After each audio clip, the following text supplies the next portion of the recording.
नमस्कार दोस्तों, मेरा नाम है महेश और आज हम बात करेंगे बीज अमृत के बारे में। पालेकर जी का एक इम्पॉर्टेंट पिलर बीजामृत। बीजामृत क्या है? बीजामृत एक सीड ट्रीटमेंट प्रोसेस है जिसको हम बनाते हैं गाय के गोबर, गाय के गौमूत्र और थोड़ा सा लाइम पाउडर और वाटर मिला के।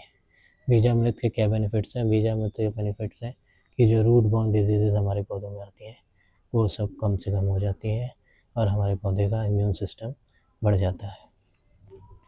आपने देखा होगा जब भी हम सीड्स खरीदते हैं बाहर से तो उन पे एक कलर कोटिंग होती है और उस पे लिखा होता है पॉइजन। जो फंगीसाइड सीड्स पे लगाया जाता है वो फंगीसाइड्स जब हम उसे सीड को सो करते हैं तो वो मिट्टी में जाता है और जो हेल्पफुल माइक्रोब्स होते हैं उन्हें भी मार देता है। तो इसकी वजह से हमारे जो सॉइल होता है उसमें हर तरह के माइक्रोब्स मर जाते हैं, हेल्पफुल भी और हार्मफुल भी।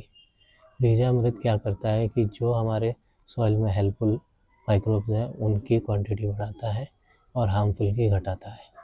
तो ये एक बहुत अच्छा सीड ट्रीटमेंट प्लांट है। इसमें हम अपनी सीड्स को इससे कोट करते हैं, 24 आवर्स के लिए रखते हैं और उसे सो कर देते हैं। अगर हमारे पास सीड्स नहीं है, हमारे पास सैपलिंग्स हैं, छोटे पौधे हमने तैयार कर रखे हैं, तो हम उन सैपलिंग्स की रूट्स को बीजामृत में डिप करते हैं और अपने टेरेस में प्लांट कर देते हैं। आइए जानते हैं बीजामृत कैसे बनता है।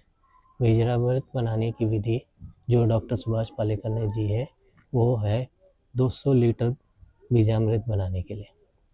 अब हमारे टेरेस में, अर्बन गार्डन में हमें इतना नहीं चाहिए होता। हम जो बीजामृत बना रहे हैं वो बना रहे हैं 500 ml के लिए, मतलब आधा लीटर पानी के लिए। तो आधा लीटर पानी के लिए हमें क्या क्या चाहिए होगा? 100 ग्राम से 125 ग्राम देसी गाय का गोबर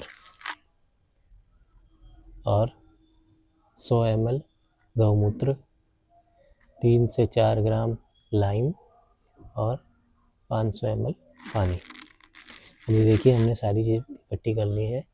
अब हमें गौमूत्र अब अर्बन टेरेस पे कहाँ से मिलेगा? तो मैं ये पतंजलि का दिव्य का गोधन अर्क लाया हूँ। 50 रुपीज़ की बॉटल है, 56 रुपीज़ की, 450 ml की। और लाइम के लिए ये पनवाड़ी की दुकान पे ईजिली मिल जाता है। आपकी कोई भी पान शॉप होगी, 2 रुपीज़ का ही पैकेट है लाइम का। चूना बोल के आप ले सकते हैं, चूने का पैकेट ईजिली अवेलेबल है। जो सबसे डिफ़िकल्ट चीज़ इसमें कलेक्ट करनी है वो है गाय का गोबर। अगर देसी गाय का गोबर नहीं मिलता है तो आप हाइब्रिड का भी ले सकते हैं, किसी भी गाय का गोबर ले सकते हैं। देसी गाय का गोबर सिर्फ इसलिए लिया जाता है क्योंकि उसमें जो माइक्रोब्स होते हैं उनकी क्वांटिटी बहुत ज़्यादा होती है, दूसरे में थोड़ी कम होती है, बस यही फ़र्क होता है। गोबर के लिए आप अपने पास की कोई गौशाला हो उसमें से ले सकते हैं। चलिए अब हम इसे बनाते हैं। सबसे पहले ये 500 ml पानी है। 500 ml पानी में हम पहले ये गोबर डाल देते हैं और ये डंडे की हेल्प से गोबर को इसको रोटेट करके मिलाने की कोशिश करते हैं। हम हमेशा जब भी कुछ भी बनाते हैं तो क्लॉकवाइज घुमाते हैं।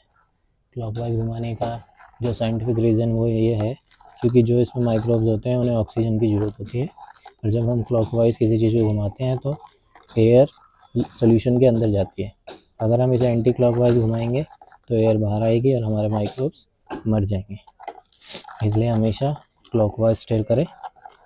अभी देखिए हमारा गोबर इसमें लगभग मिल चुका है। अब इसमें हम डालेंगे, हमें 100 ml गौमूत्र डालना है।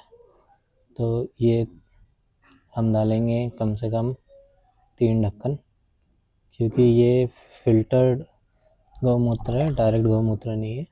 गौमूत्र में 95% पानी होता है, तो इस हिसाब से जो पानी को निकाल के जो अर्क बचा है वो है। हमने 3 ड्रॉप्स गोधन अर्क के डाल दिए हैं इसमें। अब हम इसे फिर से स्टिर करेंगे। अब क्वेश्चन ये आता है कि भाई गाय का गोबर और गाय का गौमूत्र तो माइक्रोब्स और उनको मल्टीप्लाई करने के लिए यूज़ होता है, लेकिन ये लाइम पाउडर का क्या काम है? तो मैं आपको बता दूं, जो लाइम है, ये जो हमारा काऊ यूरिन होता है, ये एसिडिक इन नेचर होता है। तो जो हमारा सोल्यूशन का पीएच है वो बहुत ज़्यादा एसिडिक हो जाता है। तो उसको कंट्रोल करने के लिए हम इसमें बेसिक सब्सटेंस डालते हैं। ये हमने 2 से 3 ग्राम इसमें लाइम डाल दिया, जो हमारे सोल्यूशन को बेसिक कर देगा। अब हम इसको फिर से स्टीर करेंगे। याद रखिए स्टीर सिर्फ क्लॉकवाइज डायरेक्शन में करना है। और अब हम इसको 2 से 3 मिनट स्टीर करेंगे। उसके बाद हम इसको शेडी एरिया में 24 आवर्स के लिए रख देंगे। 24 आवर्स के बाद हमारा बीजामृत तैयार हो जाएगा। अब हम कोई भी टेरेस पे प्लांट सैपलिंग या सीड्स लगाएंगे, उसको पहले बीजामृत से ट्रीटमेंट करेंगे और उसके बाद अपने ग्रो बैग्स में, पॉट्स में लगाएंगे। इससे एक तो जर्मिनेशन रेट बढ़ता है सीड्स का, और एक प्लांट का इम्यून सिस्टम बहुत अच्छा हो जाता है। अब 24 आवर्स के बाद जब ये तैयार हो जाएगा, हम इसे फ़िल्टर करके एक बॉटल में भर लेंगे और फिर इसको यूज़ करेंगे।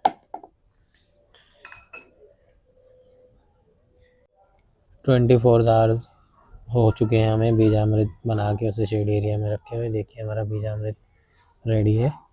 अब आप इसको यूज़ कर सकते हैं। इसको यूज़ आप 24 टू 48 आवर्स के बीच में कर सकते हैं। उसके बाद इसकी पोटेंसी कम होती जाती है।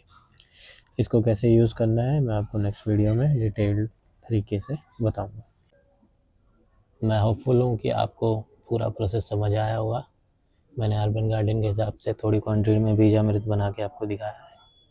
और अगर आपको बनाने में कोई दिक्कत आ रही है तो आप कमेंट्स करिए और मेरे चैनल नेचुरल टेरेस फार्मिंग को लाइक करिए, सब्सक्राइब करिए और अपने कमेंट्स नीचे लिखिए। मैं उनका जवाब देने की ज़रूर कोशिश करूँगा। Thank you.